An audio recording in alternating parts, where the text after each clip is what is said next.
Hello guys, welcome ঘরোয়া homemade recipe চ্যানেলটিতে। তো দেখো, আজকে পৌষ পার্বণের পরের দিন, মানে পিঠে পুলি খাওয়ার পরের দিন একটা জাস্ট ঝাঁকানাকা আমি লাঞ্চ মেনু নিয়ে চলে এলাম। সেটা হলো খাসির মাংস।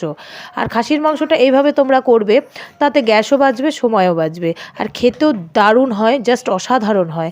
তো দেখো, কড়াইয়ে আমি তেল দিয়ে দিয়েছি, তার মধ্যে জিরে আর গোটা গরম মশলা ফোড়ন দিয়ে দিয়েছি। আগে আমি দারচিনি ফোড়ন দিয়ে কিছুক্ষণ আগে দারচিনিটাকে পুড়িয়ে নিলাম। তারপরে এমনি অন্য মশলা, লবঙ্গ, এলাচ, গোলমরিচ সব দিয়ে দিলাম। দিয়ে তারপরে পেঁয়াজ আর সামান্য একটু রসুন ফোড়নে দিয়ে দিলাম। তারপরে দেখো, এখানে তেলগুলো আলাদা করে রেখেছি, আর এই প্রেশারের মধ্যে আমি 4টে সিটি মেরে নিয়েছি মাংসের। মাংসটা সেদ্ধ হয়ে গেলে গ্যাসটাও কম পুড়বে আর কি, সেই জন্য। তো আর এখানে মশলা একটু পেঁয়াজ, একটু রসুন আর আদা, জিরে, ধনে, লঙ্কা বাটা নিয়ে নিয়েছি। আমি এখানে টমেটো কিন্তু আজকে পেস্ট করিনি, আমি একটু অন্যভাবে আজকে মাংসটা রান্না করব। তোমরা দেখো, তাতে সময়ও বাঁচবে, খরচও বাঁচবে। তো আর এটা কেটলিটার মধ্যে আমি এখন একটু জল গরম করে নেব, যদি জলটা লাগে তবেই। নাহলে মাংসের যে স্টুটা আছে আর কি, স্যুপটা আছে, সেটা আমরা দিয়ে দেবো মাংসের মধ্যে। তো মশলাটা দেখো ভালো করে কষে নিচ্ছি। আমি কিন্তু তার আগে পেঁয়াজের মধ্যে একটু চিনি দিয়ে দিয়েছিলাম সামান্য পরিমাণে। আর এই দেখো, টমেটোগুলো কেটে রেখেছি। আর এই যে মাংস আমার অলরেডি কিন্তু জাস্ট 90% সেদ্ধ হয়ে গেছে।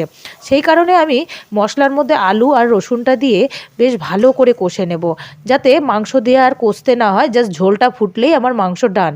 ঠিক আছে, মাংস আমার রেডি হয়ে যায় খাওয়ার জন্য। তো আমি সেইভাবেই ধীরে ধীরে গ্যাসটা কমিয়ে আমি আলু সমেত মশলাটিকে বেশ ভালো করে কষিয়ে নিচ্ছি, যতক্ষণ না তলায় ধরে ধরে না আসছে কি তেলটা না ছাড়ছে।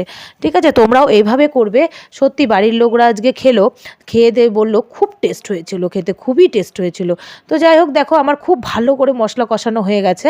এবার আমি ঝোল দিয়ে দিলাম। দেখছো কি সুন্দর লাল টকটকে ঝোলটা হয়েছে খেতে। এর মধ্যে হ্যাঁ, আমি কাশ্মীরি লঙ্কার গুঁড়ো দিয়েছি, জন্যই এত সুন্দর কালার হয়েছে, কিন্তু আমি কোনো শুকনো লঙ্কা ইউজ করিনি, কাঁচা লঙ্কা বাটা দিয়ে আমি রান্না করেছি। তো এইভাবে আমি হাই ফ্লেমে, বেশ ফ্লেমটাকে একদম হাই করে নিয়ে আমি মাংসটাকে ফুটিয়ে নেব।